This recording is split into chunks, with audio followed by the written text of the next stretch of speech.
Chapter 20. The Journey. At 2 o'clock in the morning, our four adventurers left Paris by the Barrière Saint-Denis. As long as it was dark, they remained silent. In spite of themselves, they submitted to the influence of obscurity, and apprehended ambushes on every side. With the first rays of day, their tongues were loosened. With the sun, gaiety revived. It was like the eve of a battle. The heart beat, the eyes laughed, and they felt that the life they were perhaps going to lose was, after all, a good thing. Besides, the appearance of the caravan was formidable. The black horses of the Musketeers, their martial carriage, with the regimental step of these noble companions of the soldier, would have betrayed the most strict incognito. The lackeys followed, armed to the teeth. All went well till they arrived in Chantilly, which they reached about 8 o'clock in the morning. They needed breakfast, and alighted at the door of an auberge, recommended by a sign representing St. Martin giving half his cloak to a poor man. They ordered the lackeys not to unsaddle the horses, and to hold themselves in readiness to set off again immediately. They entered the common hall, and placed themselves at table. A gentleman, who had just arrived by the route of Dammartin, was seated at the same table, and was breakfasting. He opened the conversation about rain and fine weather. The travellers replied. He drank to their good health, and the travellers returned his politeness. But at the moment Mousqueton came to announce that the horses were ready, and they were arising from table, the stranger proposed to Porthos to drink the health of the cardinal. Porthos replied that he asked no better if the stranger, in his turn, would drink the health of the king. The stranger cried that he acknowledged no other king but his Eminence. Porthos called him drunk, and the stranger drew his sword. "You have committed a piece of folly," said Athos, "but it can't be helped. There is no drawing back. Kill the fellow, and rejoin us just as soon as you can." All three remounted their horses, and set out at a good pace, while Porthos was promising his adversary to perforate him with all the thrusts known in the fencing schools. "There goes one," cried Athos, at the end of 500 paces. "But why did that man attack Porthos rather than any one of us?" "Because, as Porthos was talking louder than the rest of us, he took him for the chief," said D'Artagnan. "I always said that this cadet from Gascony was a well of wisdom," murmured Athos, and the travellers continued their route. At Beauvais they stopped for 2 hours, as well to breathe their horses a little as to wait for Porthos.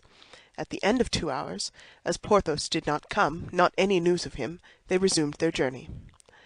At a league from Beauvais, where the road was confined between two high banks, they fell in with 8 or 10 men, who, taking advantage of the road being unpaved in this spot, appeared to be employed in digging holes and filling up the ruts with mud. Aramis, not liking to soil his boots with this artificial mortar, apostrophized them rather sharply. Athos wished to restrain him, but it was too late. The labourers began to jeer the travellers, and by their insolence disturbed the equanimity even of the cool Athos, who urged on his horse against one of them. Then each of these men retreated as far as the ditch, from which each took a concealed musket. The result was that our 7 travellers were outnumbered in weapons. Aramis received a ball which passed through his shoulder, and Mousqueton another ball which lodged in the fleshy part which prolongs the lower portion of the loins. Therefore Mousqueton alone fell from his horse, not because he was severely wounded, but not being able to see the wound, he judged it to be more serious than it really was. "It was an ambuscade!" shouted D'Artagnan. "Don't waste a charge! Forward!" Aramis, wounded as he was, seized the mane of his horse, which carried him on with the others. Mousqueton's horse rejoined them, and galloped by the side of his companions. "That will serve us for a relay," said Athos. "I would rather have had a hat," said D'Artagnan. "Mine was carried away by a ball. By my faith, it is very fortunate that the letter was not in it." "They'll kill poor Porthos when he comes up," said Aramis. "If Porthos were on his legs, he would have rejoined us by this time," said Athos. "My opinion is that on the ground the drunken man was not intoxicated." They continued at their best speed for 2 hours, although the horses were so fatigued that it was to be feared they would soon refuse service. The travellers had chosen crossroads, in the hope that they might meet with less interruption, but at Crèvecœur Aramis declared that he could proceed no further. In fact, it required all the courage which he concealed beneath his elegant form and polished manners to bear him so far. He grew more pale every minute, and they were obliged to support him on his horse.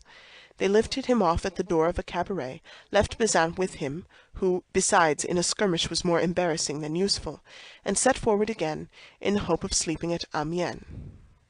"Morbleu!" said Athos, as they were again in motion. "Reduced to 2 masters and Grimaud and Planchet. Morbleu, I won't be their dupe, I will answer for it. I will neither open my mouth nor draw my sword between this and Calais. I swear by—" "Don't waste time in swearing," said D'Artagnan. "Let us gallop if our horses will consent." And the travellers buried their rowels in their horses' flanks, who, thus vigorously stimulated, recovered their energies. They arrived at Amiens at midnight, and alighted at the auberge of the Golden Lily. The host had the appearance of as honest a man as any on earth. He received the travellers with his candlestick in one hand and his cotton nightcap in the other. He wished to lodge the 2 travellers each in a charming chamber, but unfortunately these charming chambers were at the opposite extremities of the hôtel. D'Artagnan and Athos refused them. The host replied that he had no other worthy of their excellencies, but the travellers declared they would sleep in the common chamber, each on a mattress which might be thrown upon the ground. The host insisted, but the travellers were firm, and he was obliged to do as they wished. They had just prepared their beds and barricaded their doors within, when someone knocked at the yard shutter. They demanded who was there, and recognizing the voices of their lackeys, opened the shutter. It was indeed Planchet and Grimaud.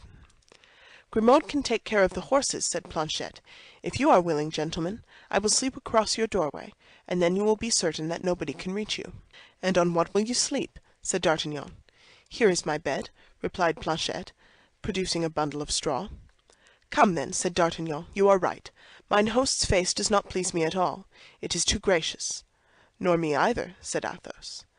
Planchet mounted by the window and installed himself across the doorway, while Grimaud went and shut himself up in the stable, undertaking that by 5 o'clock in the morning he and the 4 horses should be ready.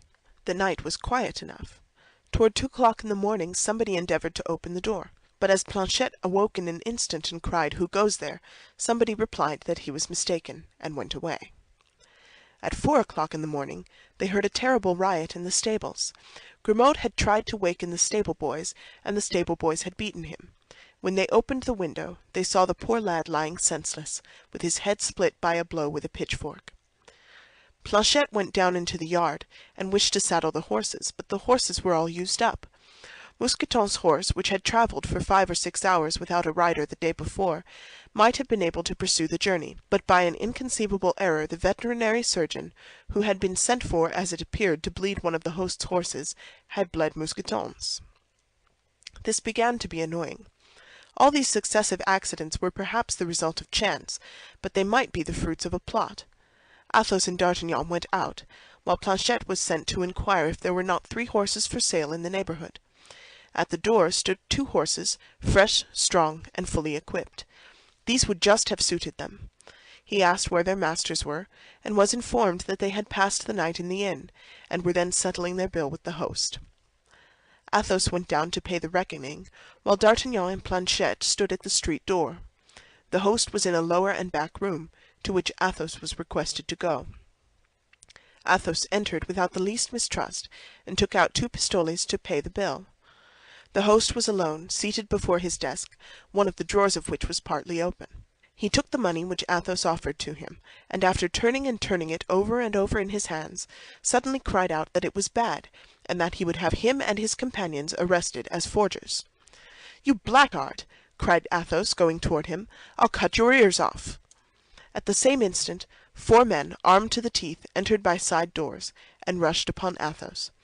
"I am taken!" shouted Athos, with all the power of his lungs. "Go on, D'Artagnan! Spur! Spur!"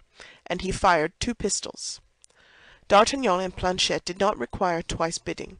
They unfastened the 2 horses that were waiting at the door, leaped upon them, buried their spurs in their sides, and set off at full gallop.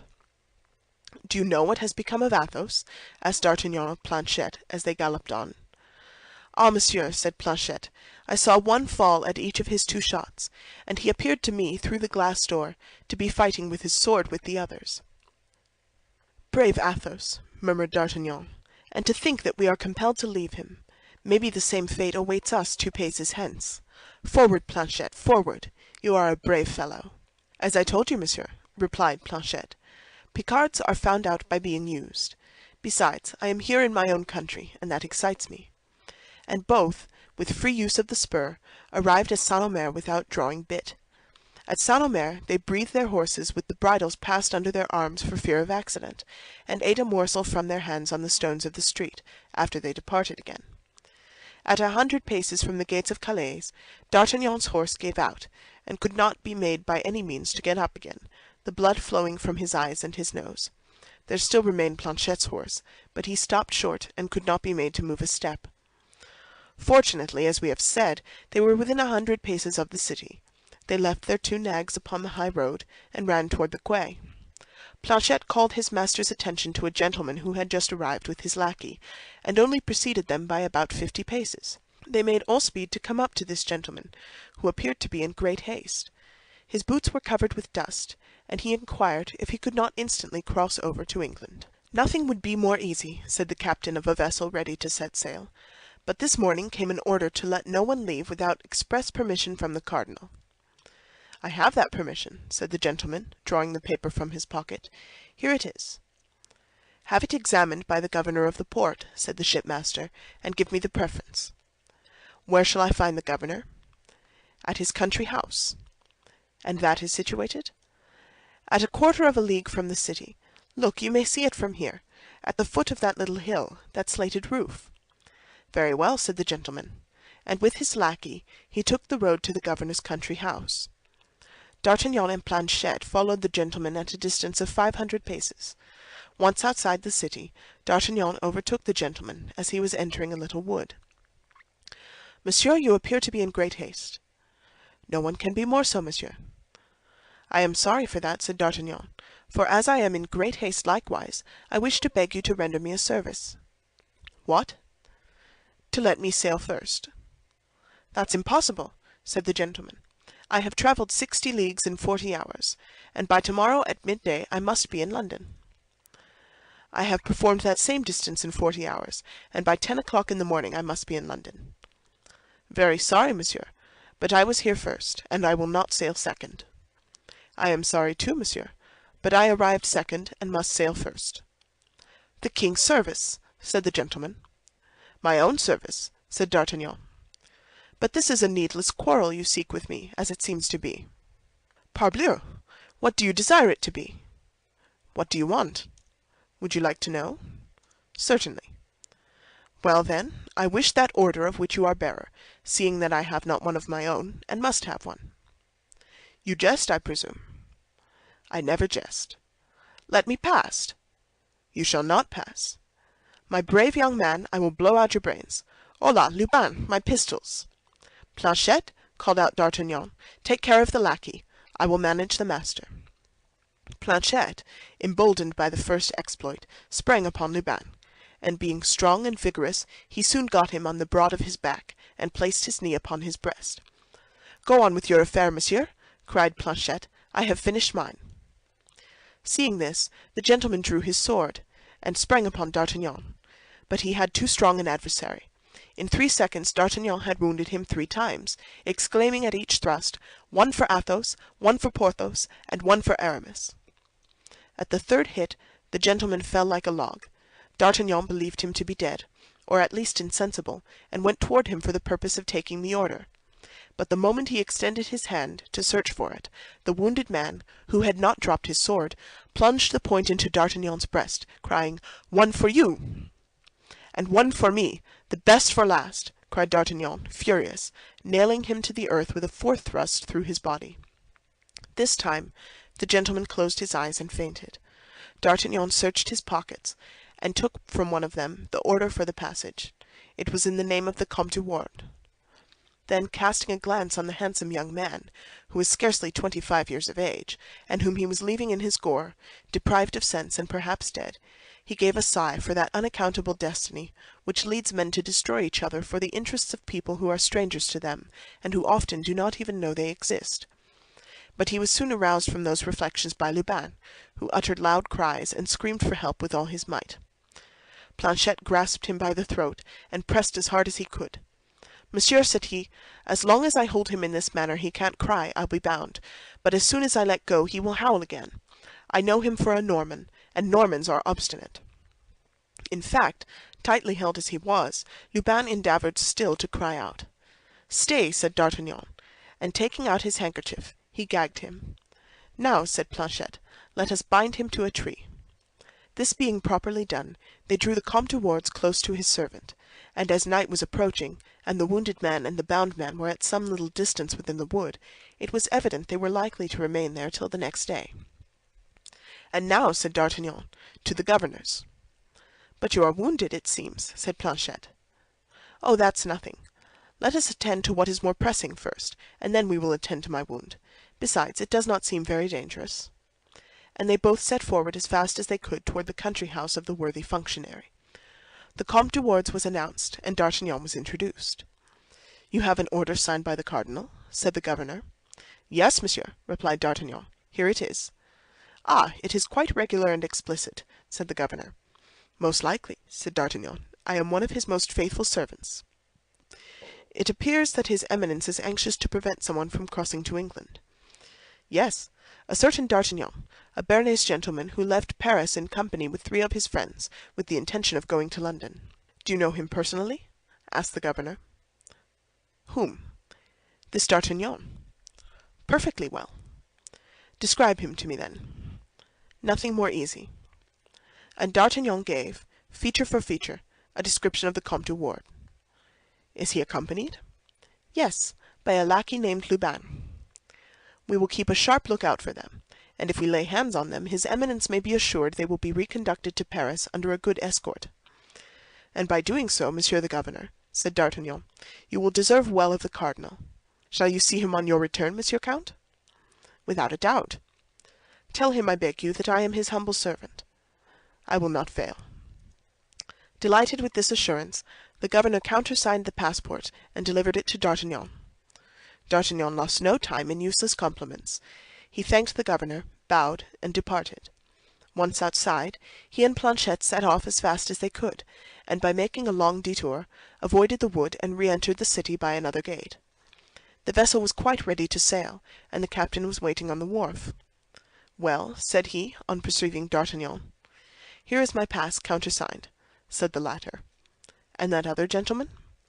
"He will not go today," said D'Artagnan. "But here, I'll pay you for us 2."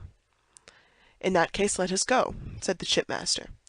"Let us go," repeated D'Artagnan. He leaped with Planchet into the boat, and 5 minutes after they were on board. It was time, for they had scarcely sailed half a league when D'Artagnan saw a flash and heard a detonation. It was the cannon which announced the closing of the port. He had now leisure to look to his wound. Fortunately, as D'Artagnan had thought, it was not dangerous. The point of the sword had touched a rib, and glanced along the bone. Still further, his shirt had stuck to the wound, and he had lost only a few drops of blood. D'Artagnan was worn out with fatigue. A mattress was laid upon the deck for him. He threw himself upon it, and fell asleep. On the morrow, at break of day, they were still 3 or 4 leagues from the coast of England. The breeze had been so light all night they had made but little progress. At 10 o'clock the vessel cast anchor in the harbor of Dover, and at 10:30 D'Artagnan placed his foot on English land, crying, "Here I am at last!" But that was not all. They must get to London. In England the post was well served. D'Artagnan and Planchet took each a post-horse, and a postilion rode before them. In a few hours they were in the capital. D'Artagnan did not know London. He did not know a word of English, but he wrote the name of Buckingham on a piece of paper, and everyone pointed out to him the way to the Duke's hotel.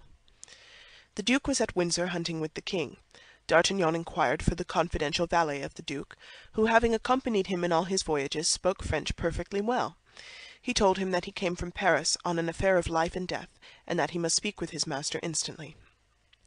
The confidence with which D'Artagnan spoke convinced Patrick, which was the name of this minister of the minister. He ordered 2 horses to be saddled, and himself went as guide to the young guardsman. As for Planchet, he had been lifted from his horse as stiff as a rush. The poor lad's strength was almost exhausted. D'Artagnan seemed iron. On their arrival at the castle, they learned that Buckingham and the king were hawking in the marshes 2 or 3 leagues away. In 20 minutes they were on the spot named. Patrick soon caught the sound of his master's voice calling his falcon. "Whom must I announce to my Lord Duke?" asked Patrick. "The young man who one evening sought a quarrel with him on the Pont Neuf, opposite the Samaritaine." A singular introduction. You will find that it is as good as another." Patrick galloped off, reached the Duke, and announced to him in the terms directed that a messenger awaited him. Buckingham at once remembered the circumstance, and suspecting that something was going on in France of which it was necessary he should be informed, he only took the time to inquire where the messenger was, and recognizing from afar the uniform of the Guards, he put his horse into a gallop, and rode straight up to D'Artagnan. Patrick discreetly kept in the background. "No misfortune has happened to the Queen," cried Buckingham, the instant he came up, throwing all his fear and love into the question. "I believe not. Nevertheless, I believe she runs some great peril from which your Grace alone can extricate her." "I?" cried Buckingham. "What is it? I should be too happy to be of any service to her. Speak, speak." "Take this letter," said D'Artagnan. "This letter? From whom comes this letter?" "From her Majesty, as I think." "From her Majesty?" said Buckingham, becoming so pale that D'Artagnan feared he would faint as he broke the seal. "What is this rent?" said he, showing D'Artagnan a place where it had been pierced through. "Ah," said D'Artagnan, "I did not see that. It was the sword of the Comte de Wardes which made that hole, when he gave me a good thrust in the breast." "You are wounded?" asked Buckingham, as he opened the letter. "Nothing but a scratch," said D'Artagnan. "Just Heaven, what have I read?" cried the Duke. "Patrick, remain here, or rather join the king, wherever he may be, and tell his Majesty that I humbly beg him to excuse me, but an affair of the greatest importance recalls me to London. Come, monsieur, come!" And both set off towards the capital at full gallop.